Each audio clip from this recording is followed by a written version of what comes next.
Dalam kitab Kejadian disampaikan bahwa yang pertama, pada waktu menciptakan manusia, Allah merencanakan dan menciptakannya menurut gambar dan rupanya. Dikutip ini dari Kejadian 1 ayat 26. Artinya bahwa ketika menciptakan manusia, Allah menciptakan menurut gambar Allah dan menurut rupa Allah, supaya segala sesuatu yang diciptakannya itu sungguh amat baik.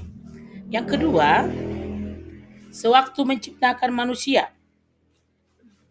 sewaktu menciptakan manusia, di sana Tuhan Allah bekerja secara khusus. Di sini ada kata bekerja, artinya Allah itu penuh merencanakan, bekerja bukan hanya sendiri, akan tetapi dia bekerja sama dengan para malaikat, dengan para orang kudus, supaya segala sesuatu itu sungguh amat baik. Maka Tuhan Allah membentuk manusia dari debu dan tanah dan menghembuskan nafas hidup ke dalam hidungnya. Boleh kita lihat, bandingkan nanti Kejadian 2 ayat 7. Nah, kita lanjutkan lagi. Setiap manusia pasti memiliki keunikan. Manusia itu unik. Tidak seorang pun sama persis dengan orang lain. Bahkan dilahirkan kembar pun pasti memiliki suatu perbedaan. Keunikan diri merupakan itu suatu rahmat. Merupakan itu suatu anugerah yang menjadikan seseorang berbeda dengan yang lain. Keunikan adalah pemberian cuma-cuma, pemberian suatu rahmat Allah kepada manusia. Rahmat itu sebagai anugerah, meski harus kita syukuri, meski kita harus kembangkan. Maka manusia memiliki atau mempunyai kelebihan dan keterbatasan. Maka tidak ada manusia yang tidak memiliki keterbatasan. Pasti manusia itu memiliki kelebihan dan kekurangan ataupun keterbatasan. Karena itu, manusia harus bisa mampu bersyukur. Manusia itu harus mampu di dalam keunikannya itu perlu bersyukur kepada Tuhan. Dalam kitab Kejadian disampaikan bahwa yang pertama, pada waktu menciptakan manusia, Allah merencanakan dan menciptakannya menurut gambar dan rupanya. Dikutip ini dari Kejadian 1 ayat 26. Artinya bahwa ketika menciptakan manusia, Allah menciptakan menurut gambar Allah dan menurut rupa Allah, supaya segala sesuatu yang diciptakannya itu sungguh amat baik. Yang kedua, sewaktu menciptakan manusia, sewaktu menciptakan manusia, di sana Tuhan Allah bekerja secara khusus. Di sini ada kata bekerja, artinya Allah itu penuh merencanakan, bekerja bukan hanya sendiri, akan tetapi dia bekerja sama dengan para malaikat, dengan para orang kudus, supaya segala sesuatu itu sungguh amat baik. Maka Tuhan Allah membentuk manusia dari debu dan tanah dan menghembuskan nafas hidup ke dalam hidungnya. Boleh kita lihat, bandingkan nanti Kejadian 2 ayat 7. Nah, kita lanjutkan lagi. Jadi, adik-adik yang manis, unsur keunikan dalam diri manusia perlu dipahami dengan baik. Nah, unsur keunikan diri itu misalnya antara lain 1. Ciri fisik. 2. Kemampuan. 3. Sifat dan karakter. 4. Pengalaman-pengalaman. Nah, boleh kita lihat misalnya unsur keunikan manusia dari segi ciri fisik. Nah, secara jasmani, remaja itu adalah manusia yang sedang mekar-mekarnya, sedang masa pertumbuhan, ya. Maka manusia itu secara fisik ada yang berambut hitam, ada berambut pirang, ada yang keriting, dan lain-lain. Ada juga bentuk mukanya yang bulat, ada yang lonjong, dan lain-lain. Ada juga dari fisiknya yang memiliki warna kulit kuning, hitam, coklat, atau yang lain-lain. Ya, itulah contoh dari ciri fisik. Dari kemampuan. Nah, kemampuan disebut juga potensi, bakat. Ya, setiap manusia pasti diberikan Tuhan bakat. Nah, pada dasarnya potensi bisa diasah. Sama seperti pisau, jika pisau itu semakin diasah, pasti semakin tajam. Kemampuan juga semakin kita bina, kita latih, pasti akan bisa bertumbuh dengan baik. Nah, kemampuan berarti kecakapan setiap individu, setiap manusia untuk menyelesaikan pekerjaannya. Maka dalam diri kita terdapat banyak kemampuan. Ada kemampuan menari, ada kemampuan berpikir, ada kemampuan berolahraga, dan lain-lain ya. Kita lanjutkan lagi. Keunikan dari sifat dan karakter. Nah, dari sifat dan karakter tentu manusia memiliki sifat dan karakter yang belum tentu dimiliki oleh ciptaan lain. Ada 5 sifat manusia yang sangat menonjol. Misalnya, yang pertama, keterbukaan atau openness merupakan sifat terbuka terhadap pengalaman. Maka orang yang memiliki sifat keterbukaan menyukai petualangan, keingintahuan, penghargaan tinggi terhadap seni, imajinasi, dan hal-hal baru. Itulah tentang keterbukaan. Yang kedua, kesadaran. Kesadaran itu merupakan hal yang dirasakan atau dialami oleh seseorang. Ketiga, ekstraversi. Ekstraversi merupakan kepribadian manusia. Misalnya, cerewet tetapi mudah bergaul. Cerewet tetapi mudah bergaul. Walaupun dia cerewet ya, tetapi suka dia bergaul dengan orang lain. Itulah kepribadiannya.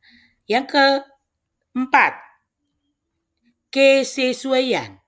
Kesesuaian merupakan kemampuan untuk mengukur kehangatan dan kebaikan seseorang. Nah, semakin menyenangkan seseorang, semakin besar kemungkinan mereka percaya, membantu, dan berbelas kasih. Terakhir, yang kelima, neurotisisme.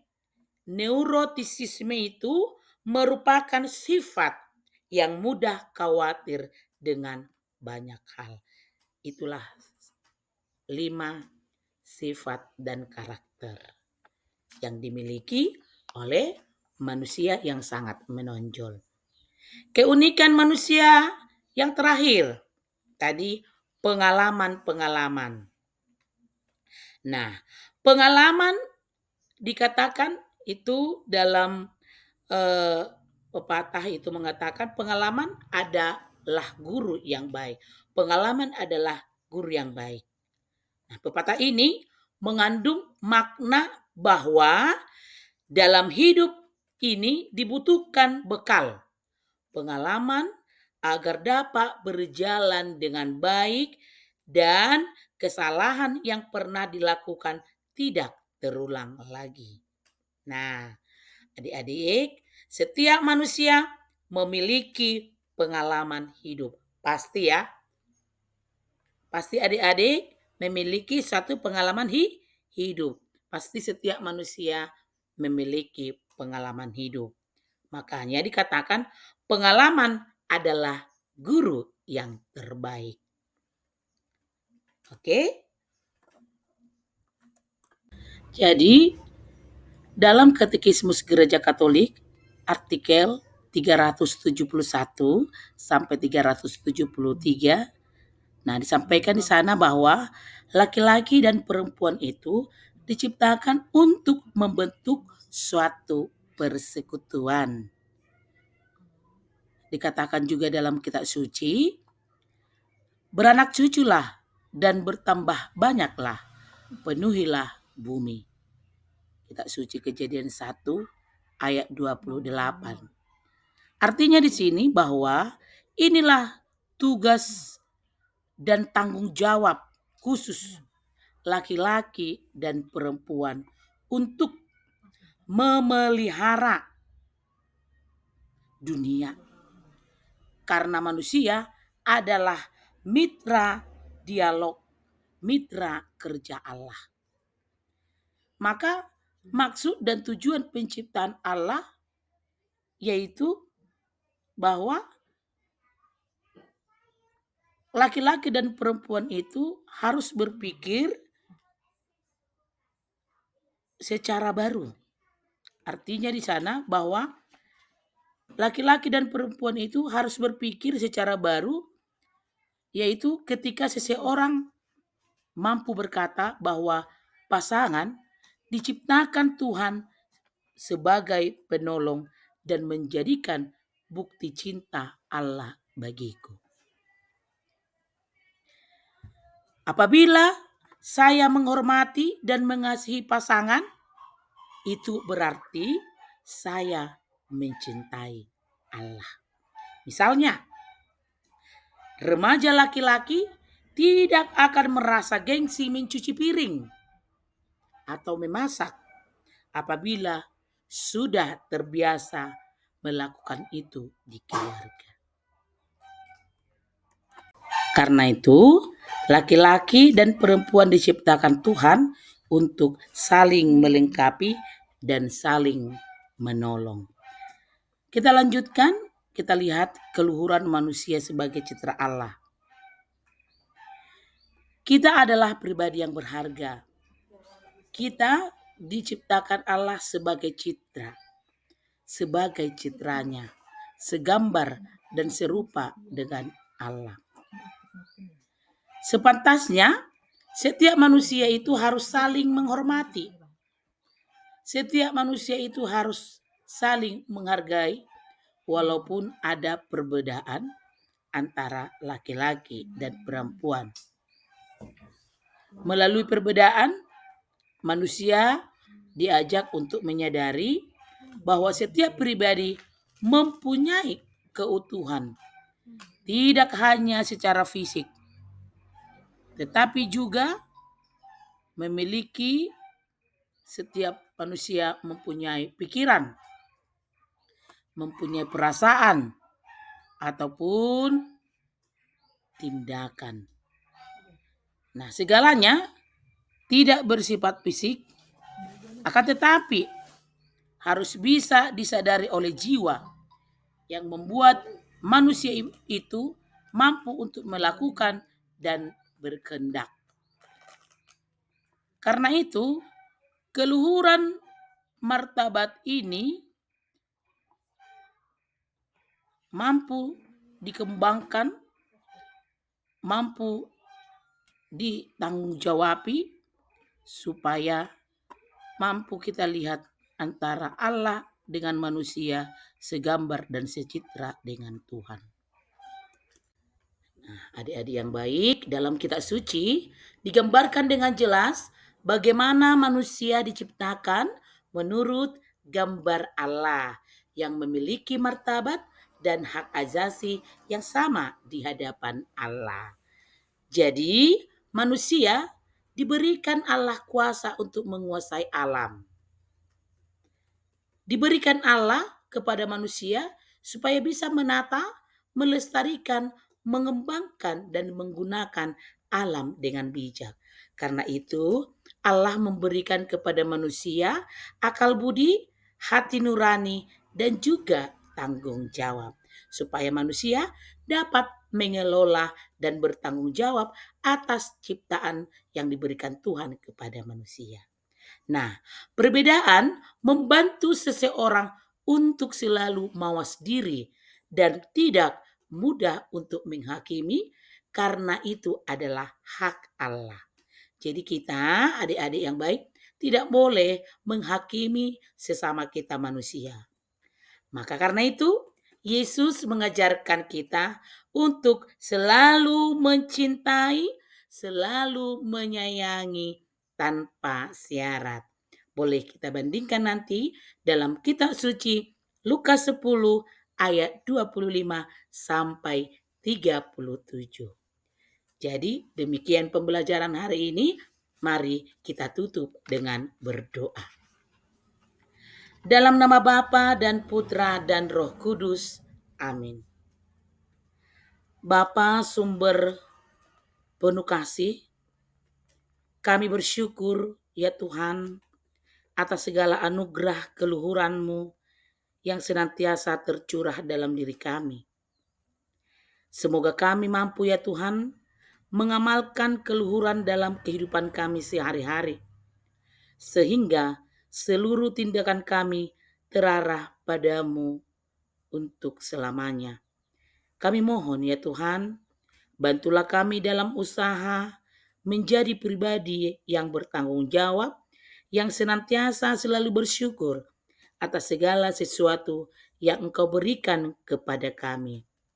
Semoga setelah pembelajaran hari ini, kami siap menjadikan segala perbedaan sebagai cara kami untuk saling melengkapi satu sama dengan yang lain. Doa ini kami hanturkan kepadamu ya Tuhan, dengan perantaraan Kristus, Tuhan dan penyelamat kami. Amin. Atas nama Bapa, Putra, dan Roh Kudus. Amin. Terima kasih.